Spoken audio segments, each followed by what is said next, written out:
يلا بينا بقى النهاردة نعمل القرص الطرية. حاجة كده هنعملها بطريقة سهلة ومكونات سهلة. العجينة هتلاقوها هشة وطرية قوي، هتاكلوا قرص ريحة وطعم وطراوة كل حاجة. وهنعملها برضو حشوة لذيذة جدا وسهلة وبسيطة قوي، وهعرفكم ازاي تطلع معاكم القرص طرية كده او اي مخبوزات بصفة عامة. يلا بقى نبدأ على طول، بس ما تنسوش لايك وشير لو عجبكم الفيديو، والاشتراك بالقناة وتفعيل الجرس عشان يوصلكم كل وصفاتنا. ويلا بينا نشوف وصفتنا. في بولة حطيت 3 كوبايات من الدقيق، الكوباية العادية اللي هي اللي بنشرب فيها الشاي، اللي هي 200 ملي. معلقة كبيرة خميرة فورية، 4 معالق كبار من السكر، ورشة ملح، نص معلقة صغيرة كده ملح. وقلبت بقى كل المكونات مع بعض. وبعد كده حطيت نص كوباية زبدة على زيت، ممكن تستخدموا كله زبدة او كله سمنة، مفيش مشكلة. وبعد كده بقى بسيت بايدي كده المادة الدهنية مع الدقيق، يعني غلفت كده الدقيق بالمادة الدهنية. بس كده انا كده غليت دي بالماده الدهنيه. عمليه البس دي مش بتاخد معاك وقت يعني. وبعد كده بقى معايا كوبايه زبادي، انا هعمل النهارده القرص بالزبادي.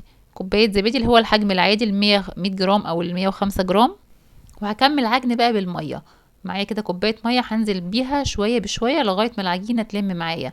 تاخد بقى نص كوبايه، تاخد كوبايه الا ربع حسب نوع الدقيق.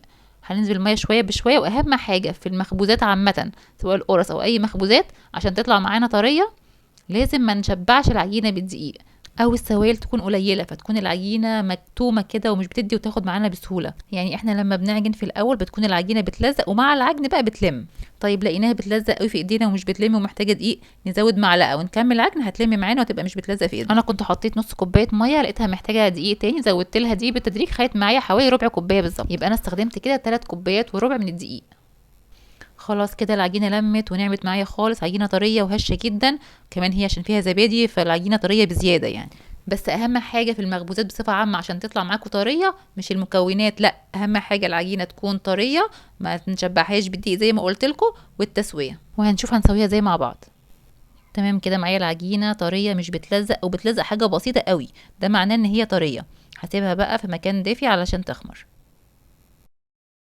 وهنحضر بقى الحشوة بتاعتنا، حشوة سهلة وبسيطة قوي. معانا نص كوباية سكر، مقدار كده 5 معالق كبار من السكر، ومعلقة كبيرة قرفة، ومعلقتين كبار من السميد اللي هو دقيق البسبوسة.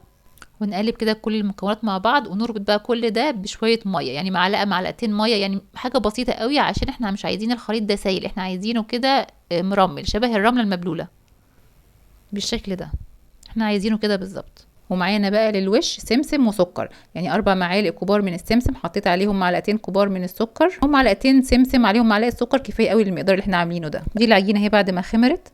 هجهز بس الصاج بتاعي، هدهنه كده دهنه بسيطه من الزيت. ويا اما نشتغل في العجينه على طول، يا اما نشكلها الاول، نجزاها كده قطع ونكورها، وبعدين نبدا بقى نشتغل في قطعه قطعه. اشتغلت فيها على طول، خدت قطعه كده بالحجم ده، وطبعا حجم زي ما انتوا تحبوا، انا عملتها حجم يعني حلو كبير مش صغيره يعني. وفردتها بايدي بالشكل ده. وبعدين بقى خدت قطعة من جزء من الحشوة بالمعلقة الصغيرة كده، وحطيته وقفلت الأطراف بالشكل ده. وخدتها بقى على طول على السمسم. احنا مش محتاجين نحط سائل تثبيت، ولا نحط بيض، ولا ندهنها بيض، ولا اي حاجة، لان هو السمسم فيه سكر، فالسكر ده كفيل ان هو يخلي السمسم يلزق كويس قوي على القرصة من فوق. واحدة تانية برضو كورتها، وبعدين فردتها بايدي كده، ما بفردهاش قوي يعني، مش برققها قوي، عشان برضو الحشو ما تطلعش منها. وطبعا ممكن تحشوها حاجة تانية، ممكن عجوة، ممكن ملبن، بس الحشوة دي انا بالنسبة لي مميزة قوي. ممكن تعملوها سادة من غير حشو لو انتوا حابين، يعني دي انا عملتها سادة من غير حشو، حطيت بس السمسم على وشها كده، يعني هي القرصة من غير حتى حشو طعمها حلو قوي. وبططتها كده بايدي، بططها كويس كده، يعني بتبقى بالسم كده عشان لسه حجمها هيكبر. وهنغطيها بقى ونسيبها ترتاح كده شويه، ربع ساعه تلت ساعه. وكده شكلها بعد ما ارتاحت. انا سبتها حوالي ساعه يعني، كنت بعمل حاجات تانية فسبتها تخمر براحتها. وندخلها بقى الفرن على الرف اللي في النص، درجه حراره 220، هتاخد حوالي 10 دقايق 12 دقيقه حسب الفرن بتاعكم. بس اهم حاجه المخبوزات مش بتغيب في الفرن، لو غابت في الفرن او وطينا عليها الفرن هتاخد وقت اطول، وهتطلع مش بالطراوه اللي احنا عايزينها. وكده بعد ما طلعت من الفرن طريه جدا، هشه قوي، ولا رشت عليها ميه ولا غطيتها ولا اي حاجه، هي طالعه من الفرن طريه جدا. لو ما خدتش معاكم لون من فوق، افتحوا الشوايه شويه تاخد اللون اللي انتوا عايزينه. والسمسم هو زي ما انتوا شايفين لازق عليها كويس قوي. بجد طعمها كان حلو قوي، طريه جدا. الحشوه كمان اللي حشيناها بيها طعمها خطير. ودي بقى الساده اللي من غير حشوه.